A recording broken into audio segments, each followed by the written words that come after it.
আসলেই হাসলে তোমার মুখ হাসে না, হাসে তোমার চোখ। যার নাম মুক্তা, দেখতেও মুক্তারই মতো। তা সেদিকে আমার বোনের যেমন তার গায়কী তেমন তার দেখতে সর্বোপরি আল্লাহ পাক তাকে দান করে দিয়েছেন, যার জন্যই নাম তার মুক্তা। আমাকে আমার বোন 500 টাকা দিয়েছে। এটা 500 টাকা না, আমার জন্য দোয়া।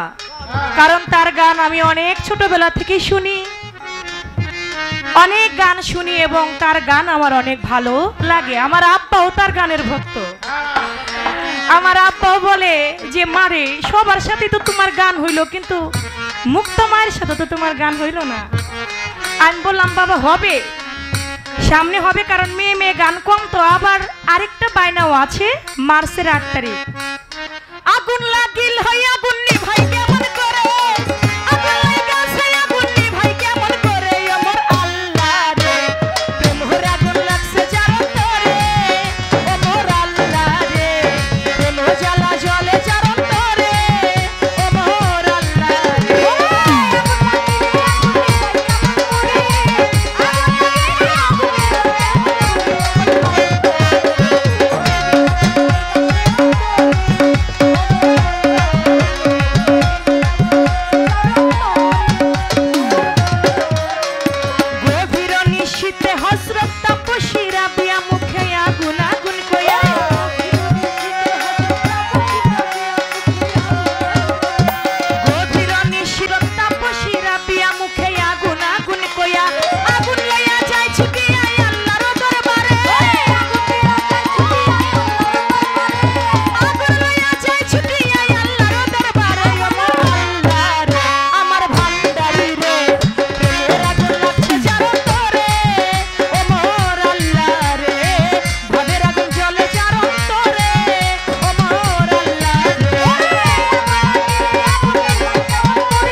খুব সুন্দর আমার যে কথা ছিল, অত্যন্ত চমৎকার করে আমার বোন সুন্দরভাবে জবাব করেছেন, বুঝিয়েছেন। এবং আমার কাছে একটা প্রশ্ন করেছেন। আমার খাজা মঈনুদ্দিন চিশতি রহমাতুল্লাহ আলাইহি, তার বয়স যখন 15 বছর, তার বাবা যখন বিদায় নিয়ে চলে গেলেন, গিয়াসউদ্দিন সঞ্জরি যখন বিদায় নিলেন, তখন তার একটা ফল বাগান ছিল। সেই ফল বাগান আমার খাজা বাবা দেখাশোনা করে। ওই ফল বাগানের মধ্যে ইব্রাহিম কুন্দুজি আসেন, তার কাছে মুরিদ হইলেন না, মুরিদ হলেন উসমান হারুনির কাছে। তো তার কাছে উসমান হারুনির কাছে যখন মুরিদ হইলেন, 15 থেকে 23 বছর বয়সের সময় তিনি মুরিদ হলেন। মাঝে যে 8 বছর, এই 8 বছর তিনি কোথায় ছিলেন এবং সেখানে তিনি কার কার সান্নিধ্যে ছিলেন সেই বিষয়টা কি আমি বলবো। আগে খাজা বাবার জীবনী থেকে একটি গান রাখি, তারপরে 8:30 তারপরে আমি বলা কওয়ার চেষ্টা করব।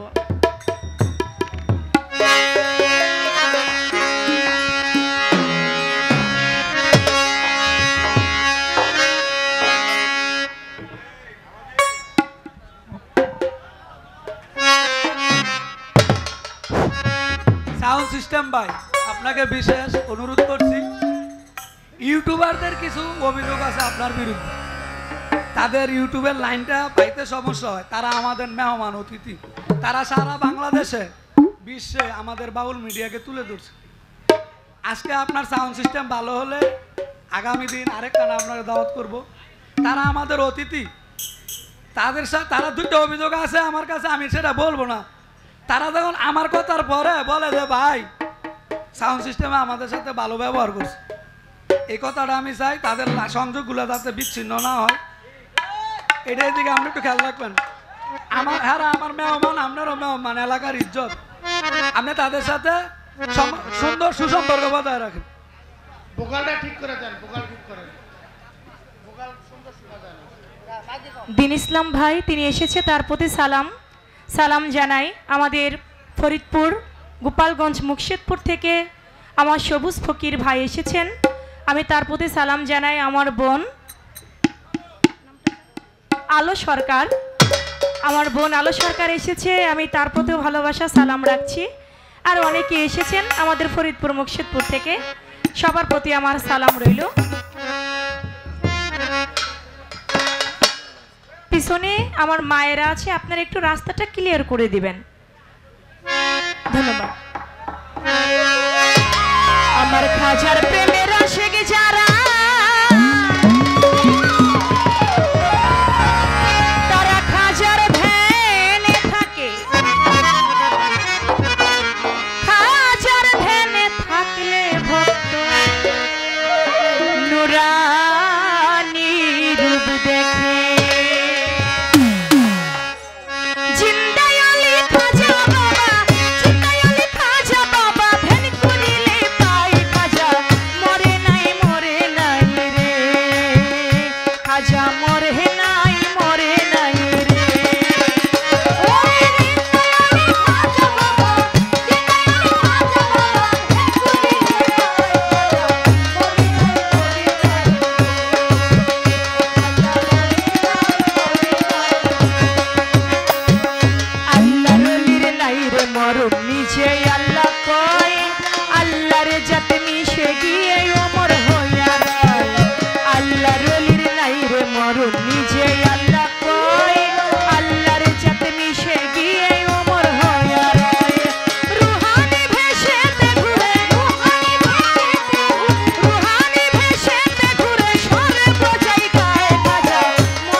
তাহার কেউ না নিতে চায়, আজমিরে এক বৃদ্ধা ছিল বড় অসহায়, বিয়ের যোগ্য কন্যা তাহার কেউ না নিতে চায়।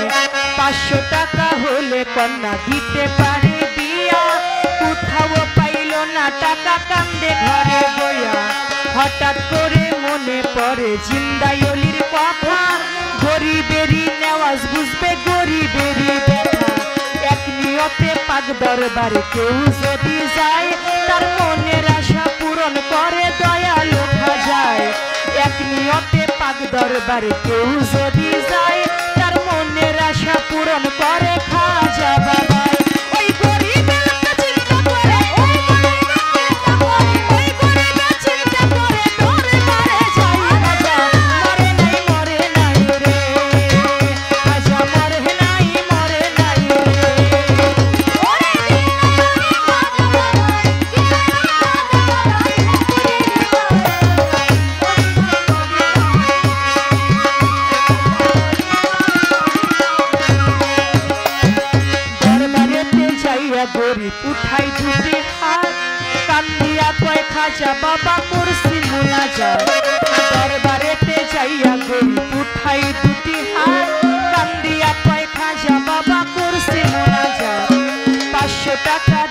তুমি সত্য খাজা হলে মেয়ে দিয়ে দিব আমি এই টাকা পেলে এই ভাবিতে মোনাজাতে 3 দিন হলো গত তবুও সেই গরিব বেটায় টাকা পাইল না তো টাকা না পাইয়া বেটাই বাইরে গেল হাঁটি বাহির হইতে হাতে তুলে নিল একটা লাঠি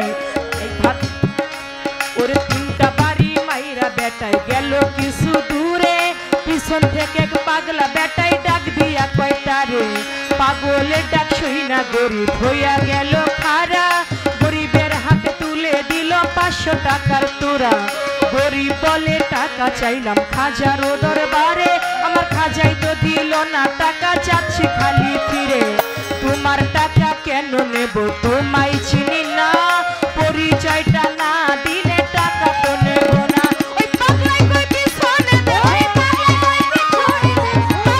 পিছনে দেখো কম্বল উল্টাই খাজা মরে নাই রে খাজা মরে নাই রে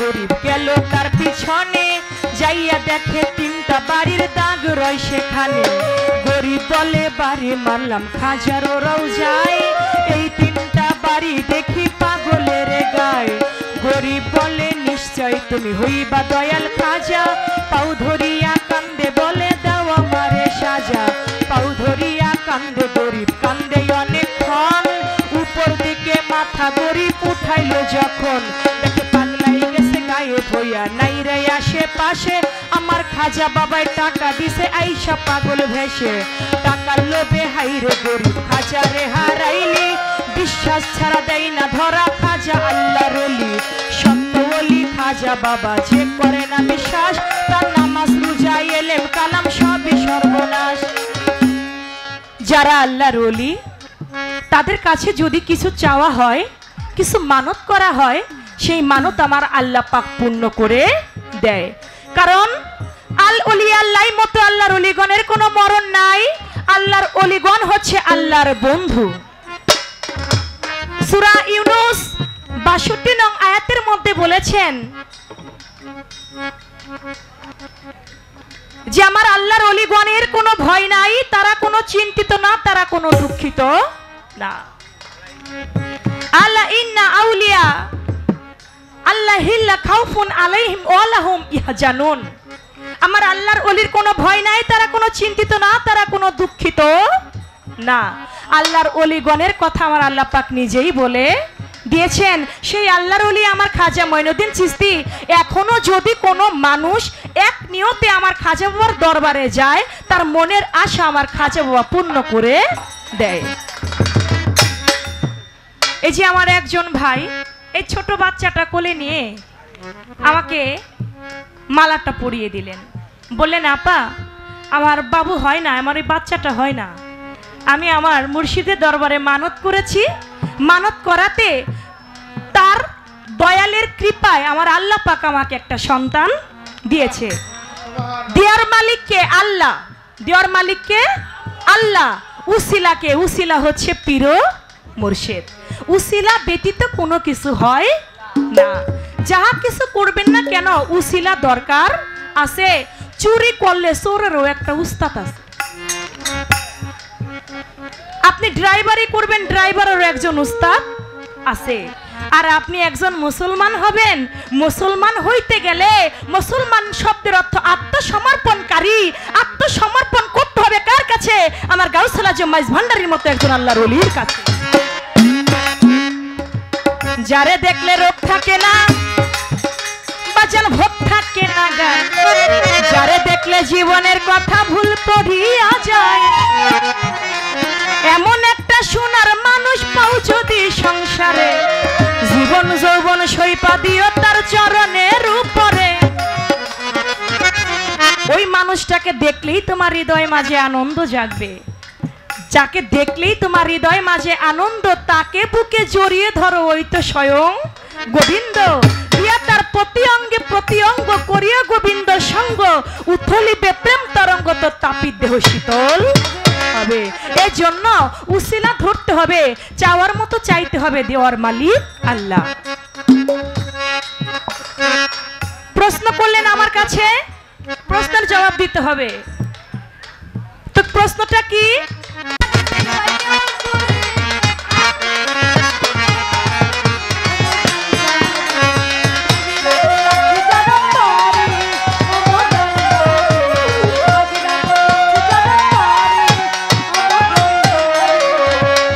খাজা বাবার বয়স যখন 15 বছর হয়, তার পিতা মারা যায়।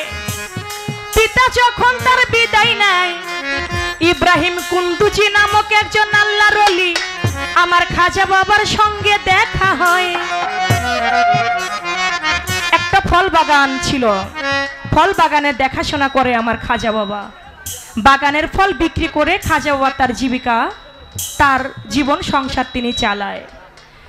ইব্রাহিম কুন্দুজি তার ফল বাগানে আসলো, বাগান থেকে একটা ফল ছিঁড়ে ইব্রাহিম কুন্দুজিকে খাইতে দিলেন যে আপনি আমার দরবারে এসেছেন, আপনি মহান একজন আল্লাহর ওলি ইব্রাহিম কুন্দুজি, আপনি আমার বাগানের একটা ফল আপনি সেবা গ্রহণ করেন।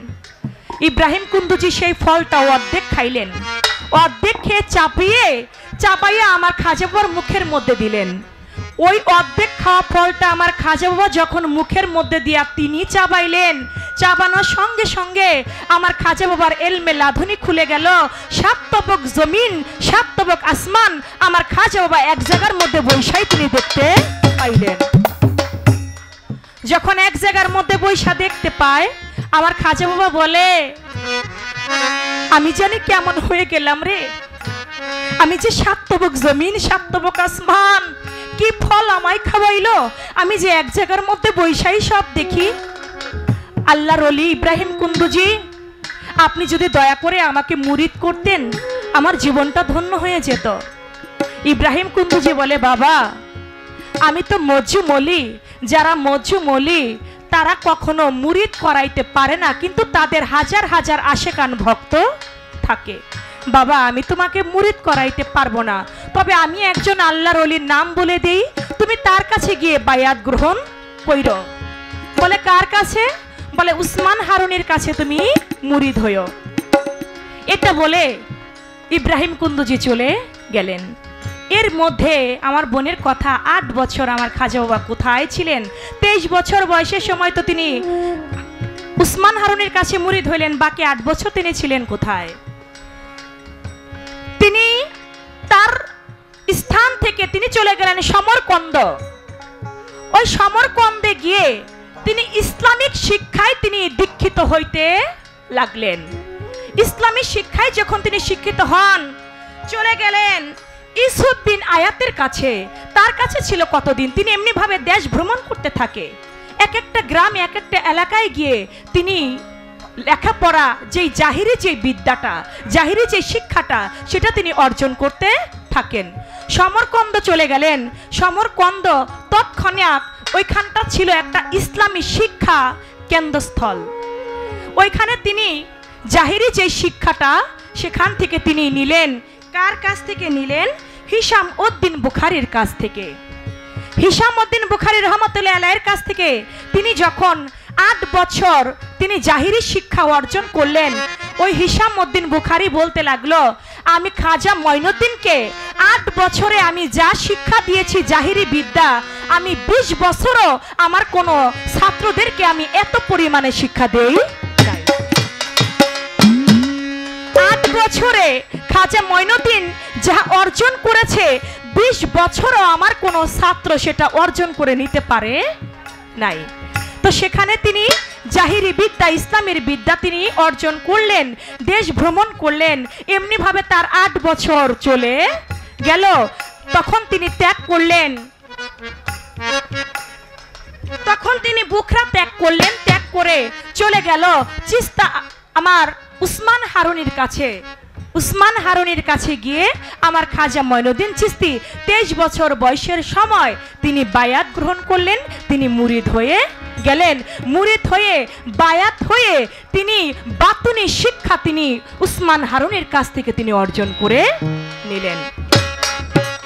জাহিরি বিদ্যা এটা অর্জন করা যায় স্কুল, কলেজ, ইউনিভার্সিটি, মাদ্রাসা, এই জায়গা থেকে আপনি জাহিরি বিদ্যা অর্জন করে আপনি একজন স্কুলের টিচার হতে পারবেন, আপনি একজন মাস্টার হতে পারবেন, ওসি হতে পারবেন, জজ হতে পারবেন, মিনিস্টার হতে পারবেন, ডক্টর হতে পারবেন। কিন্তু আমার গাউসুল আজম মাইজ ভান্ডারি হওয়া যাবে না।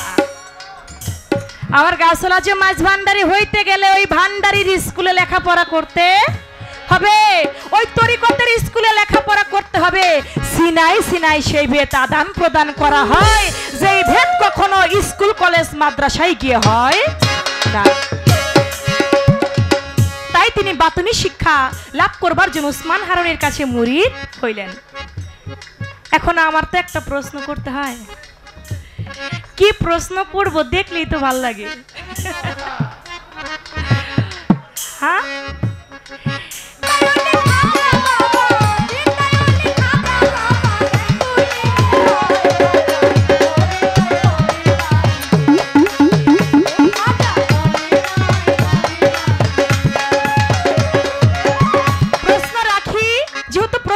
রাখতে হবে। তো আমার ভাই বললেন যে আপা কঠিন করে প্রশ্ন করবেন।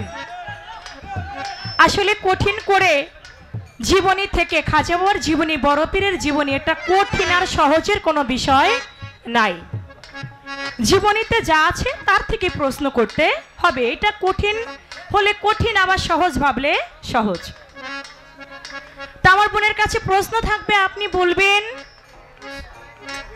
আমার বড় পীর আব্দুল কাদের জিলানী শুনতে পাইলাম মায়ের গর্ভে তিনি যখন ছিল একটা ভিক্ষুক আসলো, ভিক্ষুক এসে মায়ের হাতের রূপ দেখেই তিনি পাগল হয়ে গেল, তার ভিতরে কাম জাগ্রত হয়ে গেল। মাকে তিনি ধরতে যায়, মা ফরিয়াদ করে, মাওলারে আমার ইজ্জত তুমি রক্ষা করো। বড় পীর একটা বাঘের রূপ ধরে ওই ভিক্ষুকের ঘাড়ের মধ্যে ধরে একটা আসার দিয়ে সেখানে ওই ভিক্ষুককে মেরে ফেলে। এটা বড় পীর মাতৃগর্ভের সময়। আপনার কাছে জানবো, একটা মানুষ হয়ে আরেকটা মানুষকে হত্যা করা কি মহাপাপ না? মহাপাপ। একটা মানুষ হয়ে আরেকটা মানুষকে হত্যা করা মহাপাপ। আপনি বলবেন আমার বড় পীর আব্দুল কাদের জিলানী তিনি যখন যুবক বয়সে ছিলেন তখন একজন ব্যক্তিকে হত্যা করলেন। আপনি বলবেন কাকে হত্যা করেছিলেন, কেন হত্যা করেছিলেন, তার নাম ছিল কি? তিনি যে হত্যা করলেন তাও আবার একটা মেয়ের জন্য, একটা নারীর জন্য। একটা নারী, তাকে ওই নারী শুধু বড় পীর আব্দুল কাদের জিলানীর দুইটা নাম ধরে বড় পীরকে ডাকছিল যে আপনি আমাকে একটু যদি দেখতেন। বড় পীরের দুইটা নাম নেওয়ার সাথে সাথে আমার বড় পীর এসে একজন ব্যক্তিকে হত্যা করলেন। আপনি বলবেন বড় পীরের কোন দুইটা নাম নেওয়ার সঙ্গে সঙ্গে বড় পীর একজন ব্যক্তিকে হত্যা করলেন? সেই নাম দুইটা কি ছিল এবং কাকে হত্যা করেছিল, কেন করেছিল, সেই বিষয়টা সুন্দরভাবে বলবেন। এই একটা কথাই আমার রইল।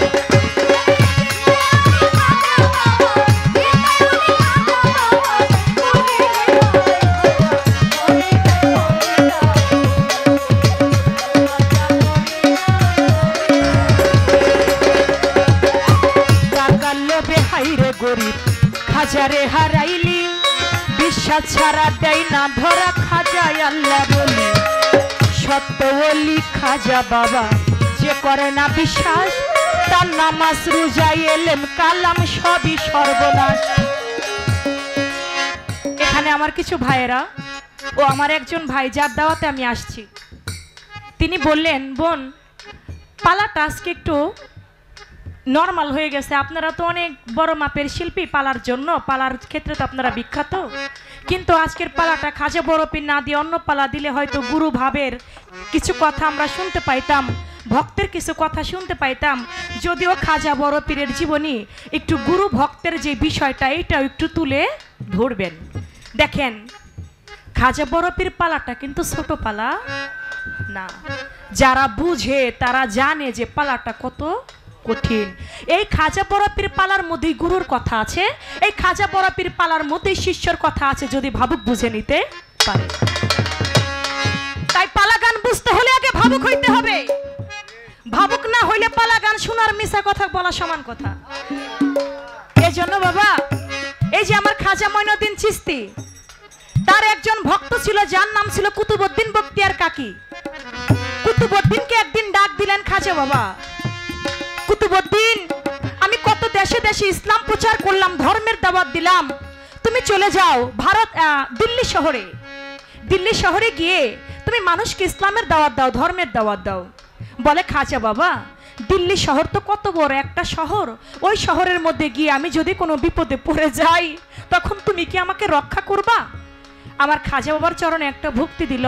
আমার খাজা বাবা বলে, বাজান কুতুবউদ্দিন, তুমি যেখানে যাও যত বড় বিপদে পড়ো না কেন, আমি মুর্শিদ সুরতটা তুমি তোমার সামনে রাখো, কোনো বিপদ তোমাকে ধরতে পারবে না।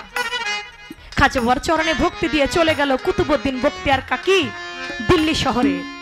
দিল্লি শহর অনেক বড় শহর, কোথায় গিয়ে উঠবে? কুতুবউদ্দিনের একজন ভক্ত ছিল দিল্লির বাদশাহ, যার নাম ছিল শামসুদ্দিন আলতামাজ। ওই আলতামাজের দরবারে গিয়ে উঠল। আমার খাজা বাবার নামের উপর হাজার হাজার ভক্ত আশেকান মুরিদ হয়ে গেল আমার কুতুবউদ্দিন বখতিয়ার কাকির কাছে।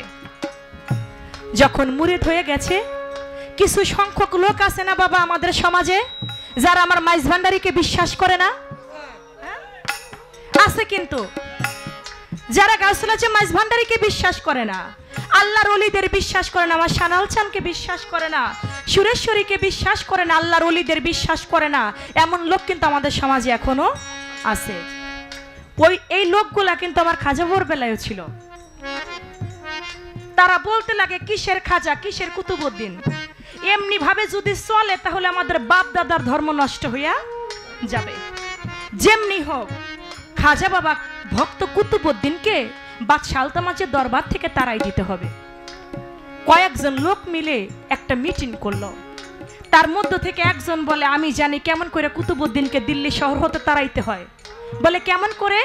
বলে অমুক একটা পতিতালয় আছে, ওই পতিতালয়ে সুন্দরী একটা নারী আছে, ওই নারীটাকে দিয়া যদি একটা কাজ করাই, ওই কুতুবউদ্দিনকে তাড়াইতে কোনো সময় লাগবে না। বলে কি করে? বলে চলো পতিতালয়ে যাই। চলে গেল পতিতালয়ে, গিয়া দেখে একটা গর্ভবতী নারী, 5 মাস তার। ওই নারীর কাছে গিয়ে কয়, আপনি তো অনেক সুন্দরী, আপনি কি গর্ভবতী? মানুষে বলে আপনি নাকি গর্ভবতী। বলে হ্যাঁ আমি গর্ভবতী। বলে আপনি যদি গর্ভবতী হন আপনাকে দিয়ে এই কাজটা করা সম্ভব।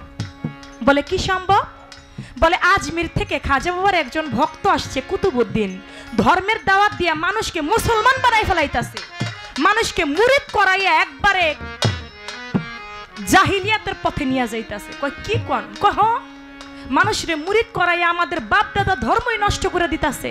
কয় কি করা যায়? বলে তুমি শুধু তার নামে একটা মিথ্যা কথা বলবা। বলে কি মিথ্যা কথা বলবো? বলে বলবা তোমার সাথে ভালোবাসার সম্পর্ক করে ওই কুতুবউদ্দিন তোমার গর্ভে একটা সন্তান ধারণ করছে, ওই সন্তান এখন স্বীকার করে না। বলে এই বিচার আমি কই যেয়ে দিব? বলে বাদশাহ আলতামাজের দরবারে দিবা। বলে ঠিক আছে। চলে গেল বাদশাহ আলতামাজের দরবারে। ওই মহিলা বলে আমি যে এত বড় একটা মিথ্যা কথা বলবো, আল্লাহর ওলির নামে আমি কি পাবো? বলে অনেক টাকা পাবে। টাকার লোভে মহিলা পড়ে গেছে। এমন অত অবস্থায় বাদশাহ আলতামাজের দরবারে বিচারের কার্যালয় শুরু হইয়া গেছে। ওই মহিলা দৌড়াই গিয়া বাদশাহ আলতামাজরে বলিতে যে থাকে, বাদশাহ আলতামাজ আজকে সমস্ত মানুষের বিচার পরে হবে, আমি অবলা নারী, আমার একটা বিচার তোমার দরবারে আগে আমি চাই। তুমি নাকি ন্যায়পরায়ণ বাদশাহ, আমি জানতে পাই। বাদশাহ সমস্ত মানুষের বিচার পরে করো, আমি একটা অবলা নারী, আমার বিচারটা তোমার দরবারে আগে চাই। বলে বলো মা। বাদশাহ আবার মায়েদের প্রতি দুর্বল ছিল। বলো মা, তুমি কি বিচার নিয়ে এসেছো আমার কাছে? বলে বাদশা রে, আমি এমনই একটা বিচার নিয়ে এসেছি, তুমি আমার দিকে লক্ষ্য করে তাকিয়ে দেখো। আমি 5 মাসের অন্তঃসত্ত্বা, আমার সাথে ভালোবাসার সম্পর্ক করে আমার গর্ভে একটা সন্তান ধারণ করছে একটা লোক। ওই লোকটা এই বাচ্চাটা স্বীকার করে না। এই বিচার বাদশা তোমার দরবারে আমার রইল। কয় কে তোমার এত বড় সর্বনাশ করছে? সে কি আমার এই দরবারে আছে? বলে হ্যাঁ আছে। বলে আছে আমার দরবারে? বলে হ্যাঁ আছে। আস্তে করে বাদশা আলতামাজ, এই পান ভাই আপনি বসেন, এর নাম পালাগান। বেঘাত ঘটাইলে দেখবেন পানির মধ্যে তাকায়া কিন্তু অনেক সময় নিজের মুখ দেখা যায়, পানিতে যদি ঢেউ বাঁধে নিজের চেহারাটা দেখা যায় না। আপনারা হচ্ছেন পানি স্বরূপ, আপনারা শ্রোতা, আপনারা আশেকান, আপনাদের চরণ ধুলি সমতুল্য আমি না, তবে আমাকে আসরটা দিতে হবে। তো সেদিকে কি করলেন? বলে বাদশা, আমার গর্ভের মধ্যে একটা সন্তান ধারণ করেছে একটা লোক, ওই লোকটা এটা স্বীকার করে না, এই বিচার আপনার দরবারে চাই। বলে সে লোক কি আমার দরবারে আছে? বলে হ্যাঁ আছে। বাদশা দাঁড়িয়ে পড়ছে, বলে বলো মা, কে তোমার এত বড় সর্বনাশ করেছে? বলে বাদশা, আপনি সত্যি তো তার বিচার করবেন বাদশা? বলে হ্যাঁ আমি বিচার করব। আমি তার সঠিক বিচার না করা পর্যন্ত আমি বাদশা যে চেয়ারে বসেছিলাম এই চেয়ারে আমি আর জীবনে বসবো না। বলো তোমার কে সর্বনাশ করেছে? বলে বাদশা, আপনার ডান পাশে চেয়ারটির মধ্যে যেই লোকটা বসে আছে, আপনি যাকে গুরু রূপে ভজনা করেন, আপনি যাকে মুর্শিদ রূপে জানেন, আপনার পীরে কেবলা কুতুবউদ্দিন বখতিয়ার কাকি আমার এই সর্বনাশ করছে। গুরুর কলঙ্ক ভক্ত বাজান সইতে পারে না, আমার কুতুবউদ্দিন এমন কাজ করতে পারে নাই আমার ভাবনা। এই মহিলা সাবধান, তুমি জানো উনি কে? আমার নিদানের কান্ডারি, আমার ভব পারের কান্ডারি, আমার নিদানের মুর্শিদ, আমার গাউসুল আজম মাঝে ভান্ডারি। আমার দয়াল এমন কাজ করতে পারে আমি বিশ্বাস করি না। তোমার কোনো সাক্ষী আছে? বলে হ্যাঁ আমার সাক্ষী আছে। যেই 6 জন লোক ওই মহিলাটাকে ঠিক করেছে, ওই 6 জন লোক দাঁড়িয়েছে। বাদশা আমরা সাক্ষী। বলে তোমরা কি দেখেছ? বলে আমরা দেখেছি ওই মহিলার সাথে আপনার পীরের সাথে, আপনার গুরুর সাথে অবৈধ সম্পর্ক ছিল। ছোট বাজান প্রতিদিন রাত্রে বেলায় ওই মহিলার বাড়িতে যাওয়া আসা করত। তারপরে কি হয়েছে না হয়েছে এত মানুষের ভিতরে এত কিছু বাদশা বলা যাবে না, আপনি বুঝে নেন। একজন বাদশা যদি 6 জন সাক্ষী পায় তার কি রায় দিতে হয় না? তার তো বিচার করতে হয়। সে তার বাবা হইলেও তো বিচার করতে হবে। বলে আমার গুরু এমন কাজ করছে, আপনারা 6 জন সাক্ষী দিলেন? বলে হ্যাঁ আমরা সাক্ষী দিলাম।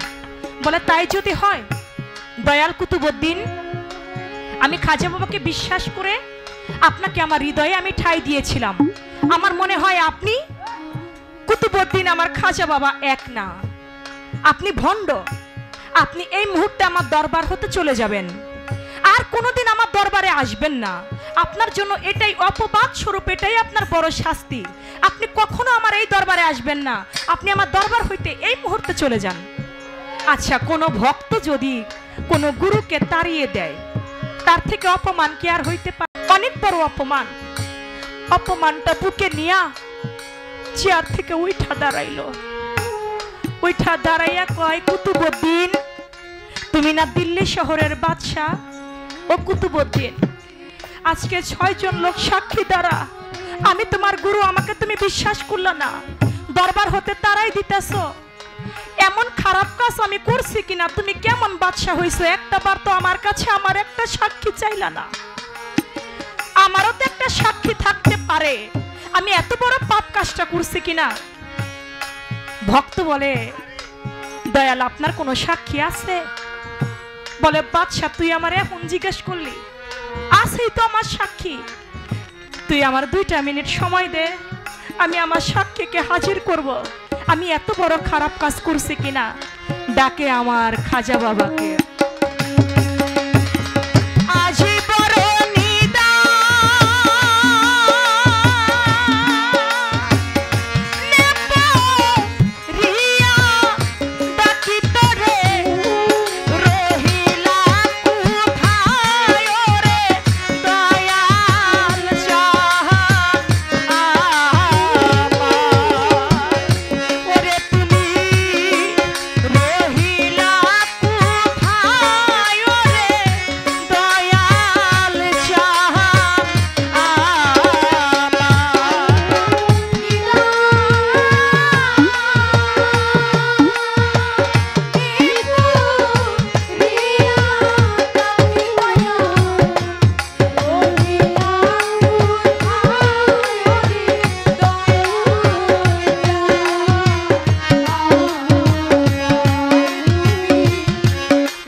তাড়িয়ে দেয় ভক্ত হয়ে গুরুকে চেয়ার থেকে নেমে মাটির মধ্যে বসে বসে আমার খাজা বাবাকে ডাকতে লাগলেন। আমার খাজা বাবা ছিল কোথায়? আজমিরে। আজমিরে একটা হুজরাখানার মধ্যে বসে বসে ভক্তদের সাথে আলাপ আলোচনা করতেছে। এর মধ্যে বুকের মধ্যে হাত লাগাইয়া কয়, হারে না জানি আমার কুতুবউদ্দিন কোন বিপদে আছে। কয়, দয়াল আপনি আছেন আজমিরে, কুতুবউদ্দিন আছে দিল্লি শহরে, আপনি কেমনে বুঝলেন যে কুতুবউদ্দিন কোনো বিপদে আছে? কয়, আমার ভিতরটা কেন জানি কুতুবউদ্দিনের জন্য কাঁদে, আমার ভালো লাগে না, আমার চলে যেতে হবে এখন দিল্লি শহর। আজমির থেকে দিল্লি শহর প্রায় 550 থেকে 500 কিলোমিটারের পথ। খাজা বাবা চোখের পলক পড়তে দেরি আছে, আলতামাজের দরবারে পৌঁছাইতে দেরি নাই, সঙ্গে সঙ্গে উপস্থিত হয়ে গেছে। উপস্থিত হয়ে বলতেছেন, দেখে ভক্ত কুতুবউদ্দিন মাটিতে বসা। কয়, কি রে বাবা, তোর চোখের মধ্যে পানি?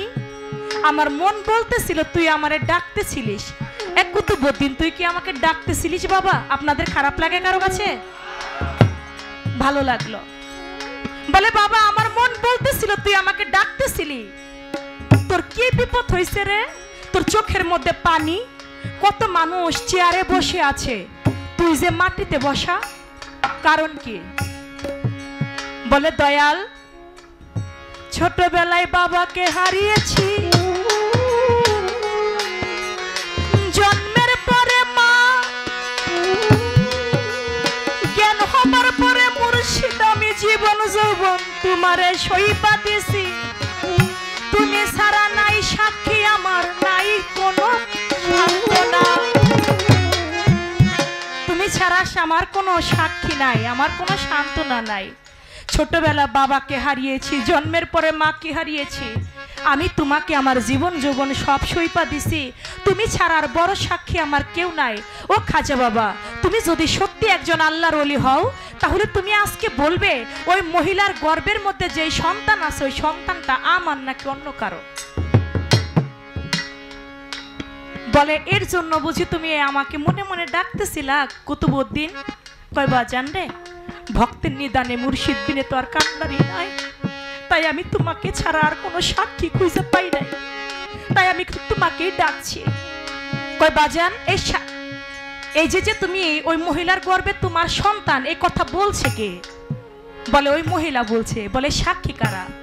ওই 6 জন লোক দাঁড়িয়েছে, আমরা এই সাক্ষী। বলে, তোমরা যে 6 জন সাক্ষী, এই সাক্ষী আমি খাজা বাবা মানি না। তোমরা যে 6 জন সাক্ষী, এই সাক্ষী আমি খাজা বাবা মানি না।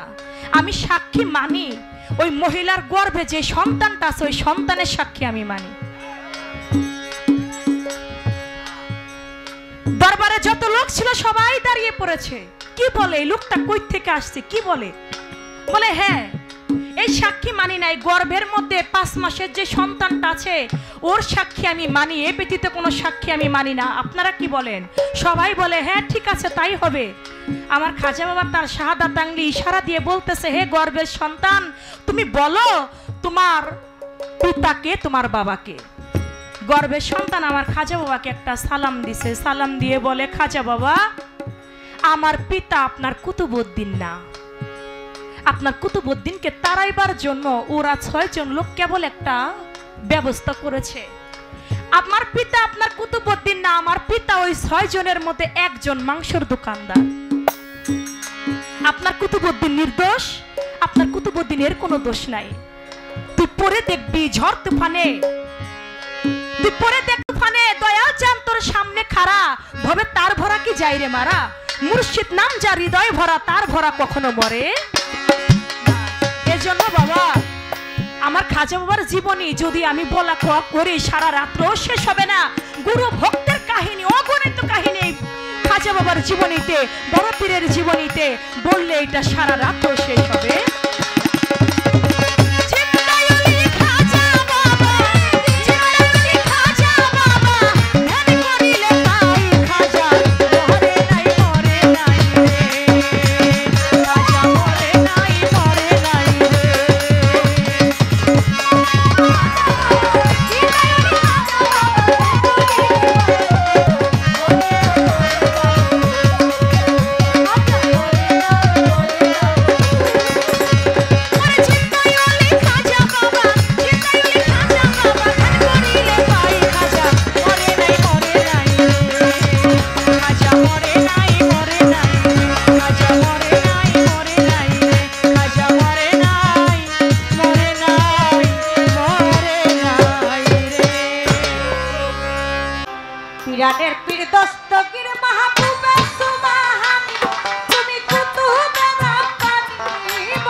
পোহাইয়া গেল খোয়াজ খিজির জিন্দা পীরে হাজির হইয়া গেল সুখের রজনী যখন পোহাইয়া গেল খোয়াজ খিজির জিন্দা পীরে হাজির হইয়া গেল খোয়াজ খিজির বলে হুজুর শোনেন সমাচার চিস্তান নগরে একজন কুতুবের দরকার বলে একজন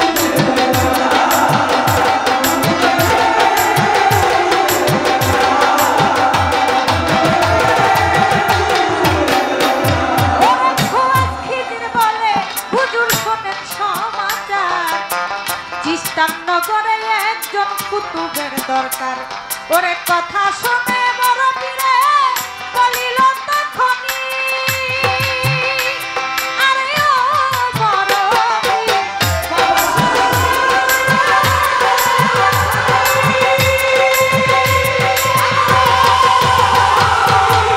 কথা শুনে বড় পীরে বলিল তখনই ওরে আমার ঘরের পিছে আছে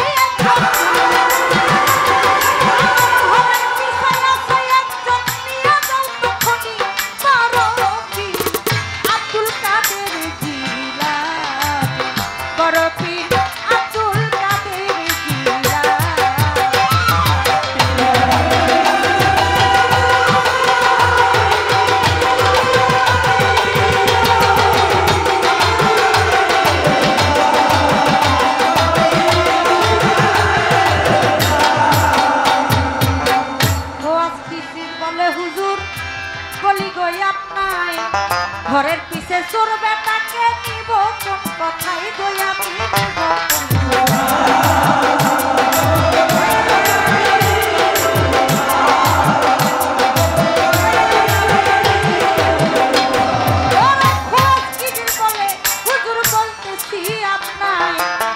ঘরের পিছে চোর বেটাকে নিব কোন কথাই দয়া নিব কোন কথাই ওরে বড় পীর কই খোঁজ খুঁজি শোনেন তাই এখনি আরে ও বড় পীর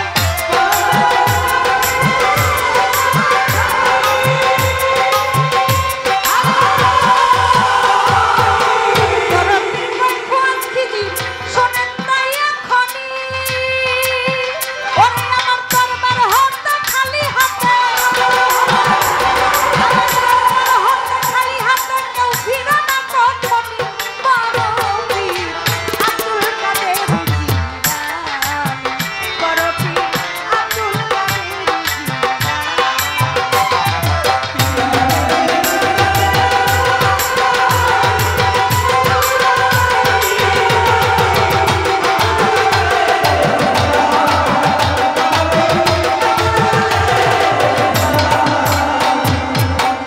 আপন ফায়েজ পীর সাপ করলে চোরকে দান ভুলিয়া গেল চোরার জ্ঞানেরই নয়ন তো চোরার জ্ঞানেরই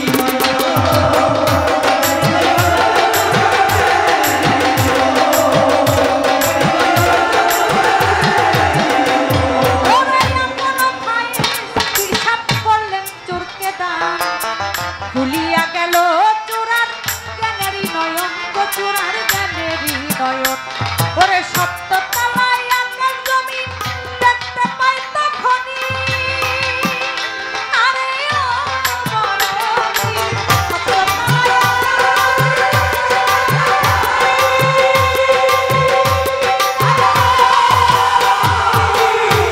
তালাই আকাশ জমি দেখতে পাই তখনই ওরে আউয়াল আখেরের মতো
একদিন এক চোর বেটাই মনে মনে কয় সবার বাড়ি চুরি করলাম, বড় পীরের বাড়ি চুরি করলাম না, মনেতে সংশয়। সবার বাড়িতে চুরি করছি কিন্তু বড় পীর সাহেবের বাড়িতে চুরি করতে পারি নাই। চোরার তো সারা রাত্র ঘুম আসে না, কি করি। তার স্ত্রী বলে আপনার কি হয়েছে, আজকে ঘুমান না কে? কয় আমার তো চুরি করে অভ্যাস, কিন্তু এই আশেপাশের যত গ্রাম আছে সব বাড়িতেই চুরি করছি, কিন্তু বড় পীরের ঘরে চুরি করতে পারি নাই। তার স্ত্রী বলে উনি একজন পিসাব মানুষ, ওনার ঘরে চুরি করার দরকার কি? উনি পিসাব হোক, আমার তাতে কিছু যায় আসে না। আমি শুনছি যে পিসাবের বাড়ির মধ্যে অনেক কিছু থাকে, তাহলে ওনার বাড়িতে আমার একদিন চুরি করার দরকার। যে নিয়ত সেই কাজ। বড় পীর আব্দুল কাদের জিলানী রহমতুল্লাহ আলাইহি তিনি নামাজ পড়তেছিলেন মধ্যরাতে, এর মধ্যেই চোরাই শিনকাইটা ঘরের মধ্যে ঢুকে। শিনকাইটা যখন ঘরের মধ্যে ঢুকছে, ঢুকা দেখে বড় পীর আব্দুল কাদের জিলানী তিনি নামাজ পড়তেছে, আর ঘরের মধ্যে তেমন কিছু নাই। একটা গায়ের চাদর, বড় পীরের একজন ভক্ত ছিল, তিনি অনেক দামি দামি চাদর বানাইতো, রাজা বাদশারা সেই চাদর ব্যবহার করত। ওই ভক্তের একদিন মনে চাইছিল যে আমার পীর সাহেবরে আমার নিজ হাতে বানায়া আমি একটা দামি চাদর উপহার দিব। সেই চাদরটা ঝুলিয়ে রাখছিল একটা রশির মধ্যে। ছোট সোরাই কয়েক কিছু যখন পাইলাম না, এই চাদরটা যদি নেই তাহলে ভালো দামে বিক্রি করতে পারবো। চাদরটা ধরতে দেরি আর চাদরে পেছায়া চোরারে ধরতে দেরি। চাদরের মধ্যে যখন হাত দিছে, এই চাদরে চোরারে পেঁচ দিয়া ধরে ফেলছে। এখন তো চোরাই ওদিকে যাইতে পারে না, সেদিকে যাইতে পারে না। বড় পীর আব্দুল কাদের জিলানী রহমতুল্লাহ আলাইহির নামাজ ছায়া দেখে চাদরের মধ্যে সুর বয়ে দিছে।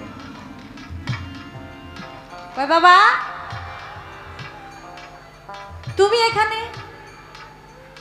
কয় আপনি তো পিসাব মানুষ, আইছিলাম আপনার কাছে মুড়ি দিতে আর কি। কয় তো মুড়ি দেবা ভালো কথা, এই চাদরের নিচে কি করো? কয় একটু ঠান্ডা লাগতেছে তাই ভাবলাম আপনার চাদরটা গায়ে দিয়া যদি একটু বসি। বড় পীর আব্দুল কাদের জিলানী উনি আল্লাহর একজন, উনি তো অন্তর্যামী, উনি তো সবই জানে। উনি চোরাকে মুরিদ করে বলল তুমি জীবনে কখনো কোনোদিন মিথ্যা কথা বলো না, মানুষের সেবা করবা, খেদমত করবা এবং 5 ওয়াক্ত নামাজ পড়বা এবং রোজা রাখবা। এই কিছু কথা বলে চোরকে যখন ছেড়ে দিল, চোর তো যায় আর মনে মনে কয় আল্লাহ আমার বাঁচাইছে, সে যে আমারে কিছু বলে নাই। সামনেই যাইতে সময় দেখে একটা সুন্দর একটা বাড়ি। এখন সোনার মনে পড়ছে যারে এটা তো জমিদার বাড়ি, এই বাড়ি তো কখনো ঢুকতে পারি নাই, আজকে দেখি যদি এই বাড়িতে কখনো ঢুকতে পারি কিনা। গেটের সামনে গেছে, গেটের সামনে গিয়া যখন ঢুকবো এমন সময় দারোয়ান বলতেছে এই তুমি কে? এখন চোরে কয় আমি চোর। এখন ছোট যে দারোয়ান সে বলতেছে যে চুরি করতে আসে যে চোর, সে তো কখনো বলে না যে আমি চোর। নিশ্চয়ই আমাদের মালিকের এই লোক কোনো বন্ধু বান্ধব এমনি হইতে পারে, মালিকের সাথে দেখা সাক্ষাৎ করতে আসছে। এখন বলতেছে ভাই আমার ভুল হয়ে গেছে, আমি বুঝতে পারি নাই। আমি মনে করছি এত রাত্রে যেহেতু আসছেন মনে হয় ছোট্টর কিছু হইব। আপনি যান, আমার মালিকে বাসায় আছে। গেছে গিয়া যা কিছু আসিল ঘরের মধ্যে মালিক রয়েছে ঘুমাইয়া, উনি এই সুযোগে তালা তালা ভাইঙ্গা স্বর্ণ গয়না যা কিছু ছিল একটা টুপনির মধ্যে নিয়া সে বাড়ির নিচে যখন নামছে, বাড়ির নিচে নামার পরে মসজিদের মধ্যে আল্লাহু আকবার আজান করে গেছে।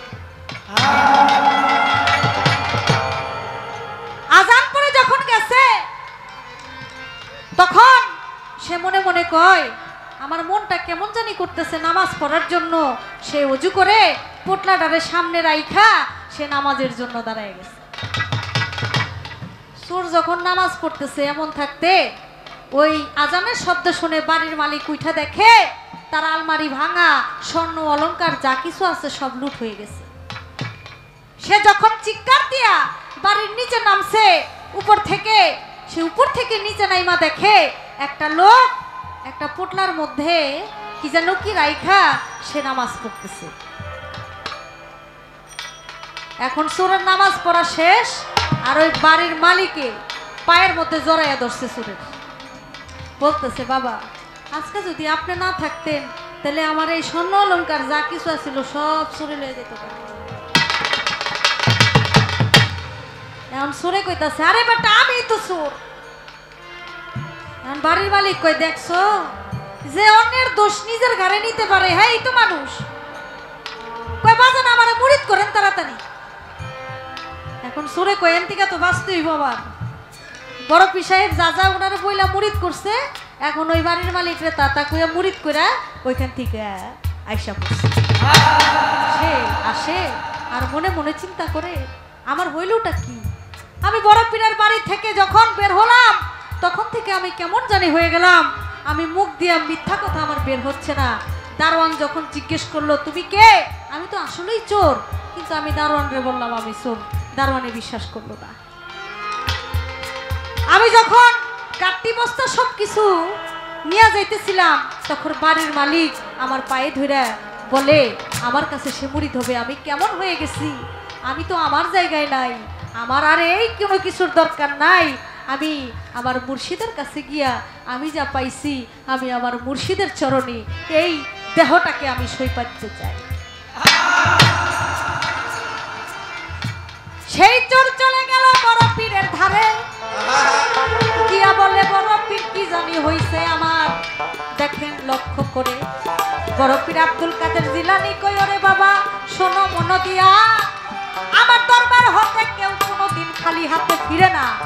আমি বলতেছি খুলিয়া তুমি এই দুনিয়ার বাদশা হইবা কি, তোমাকে তো আমি আখিরাতের বাদশা বানায় দিছি, এলমে লোধনির ধনী বানায় দিছি, তোমার এই দুনিয়াদারির কোনো কিছুর দরকার।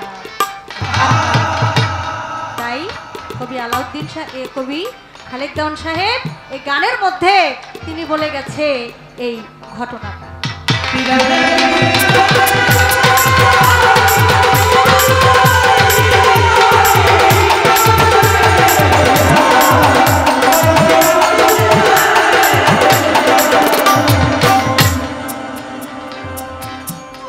যুবক বয়সে বড় পীরাই একটা খুন করিয়াছিল। কোন মেয়ের জন্য খুন করলো বলতে হবে ভালো। বড় পীরের দুইটা নাম আছে, সেই নামের অর্থ কি যাই হইয়া, যেই নাম জপেছিল বড় পীরের ভক্ত মিয়া। বড় পীরের একজন ভক্ত ছিল সৈয়দ আব্দুল্লাহ ইবনে আহমদ, তার নাম। তার 15 বছরের একটা মেয়ে ছিল, আমার হলে বলতে হলো বর্তমান। সৈয়দ আব্দুল্লাহ ইবনে আহমদ তার 15 বছরের একটা মেয়ে ছিল যারে বদজিনে ধরছিল। বড় পীর আব্দুল কাদের জিলানী রহমতুল্লাহ আলাইহি সেই ভক্ত বড় পীরের কাছে যায়, গিয়া বলে হে বড় পীর আব্দুল কাদের জিলানী, হে আমার গুরু, আমার 15 বছরের মেয়েটাকে আমি পাইতেছি না, খুঁজতেছি কিন্তু পাইতেছি না, কই জানি আমার মায়াটা গেছে। বড় পীর আব্দুল কাদের জিলানী ধ্যান করে দেখে তারে একটা বদ জিনে ধইরা নিয়ে গেছে। বড় পীর কয় এটা কোনো ব্যাপার না, আমি যেই কাজটা করতে বলবো তুমি সেই কাজটা করবা, দেখবা যে যেই জিন যে বদ জিন তোমার মেয়েকে তুলে নিয়ে গেছে সে ধ্বংস হয়ে যাবে এবং তোমার মেয়ে পুনরায় তোমার কাছে ফিরে আসবে। তখন তারা শিখাইয়া দিল দুইটা নাম, সেই দুইটার নাম হলো রৌশন জামিন, তার অর্থ হলো দুনিয়ার আলো। আরেকটা নাম শিখাইয়া দিছে সেটা হলো এলমুল জামাল, এর অর্থ হলো রক্ষাকারী। এবং বড় পীর পীরের ভক্তকে যখন বলতে বলল, বড় পীর আব্দুল কাদের জিলানী রহমতুল্লাহ আলাইহির ভক্ত যখন পাঠ করলো বড় পীরের নামের গুণে, বড় পীরের নামের উসিলায় সে বদ জিন ধ্বংস হয়ে এবং তার মেয়েকে তার কাছে পুনরায় ফিরে আসে। এই যে এই একটা আরেকটা বড় পীর আব্দুল কাদের জিলানী এক ফকির আহমদ নামের এক সৈয়দ আহমদ নামের এক ফকির বাগদাদের জঙ্গলের মধ্যে বৈশা বৈশা মানুষকে ধোঁকা দিতেছিল, বলছিল যে আমি বড় পীর। এরকম হাজার হাজার ভুরি ভুরি জীবনী তো অনেক ঘটনা আছে, বড় পীর জীবনে একটার দুইটা খুন করে নাই। এরকম মানুষ যারা তাদের জন্য এরকম খুন না, বড় পীরের হাতে মৃত্যু হয়েছে, এটা তাদের জন্য ভালো হয়েছে। বড় পীর আব্দুল কাদের জিলানী তখন ওই শেখ সৈয়দ আহমদের কাছে একটা চিঠি পাঠাইছিল, যে চিঠির মধ্যে লেখা ছিল এশক। এটা পড়ার সাথে সাথে সে ব্যক্তি যে গাছের নিচে বসা ছিল, গাছ সুইতা আগুন লাগা সবকিছু জ্বলা পুরা ছাই।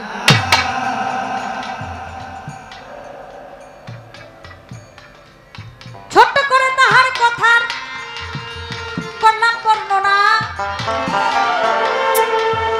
কমিটি থেকে মানা করছে আর কোনো প্রশ্ন করব না।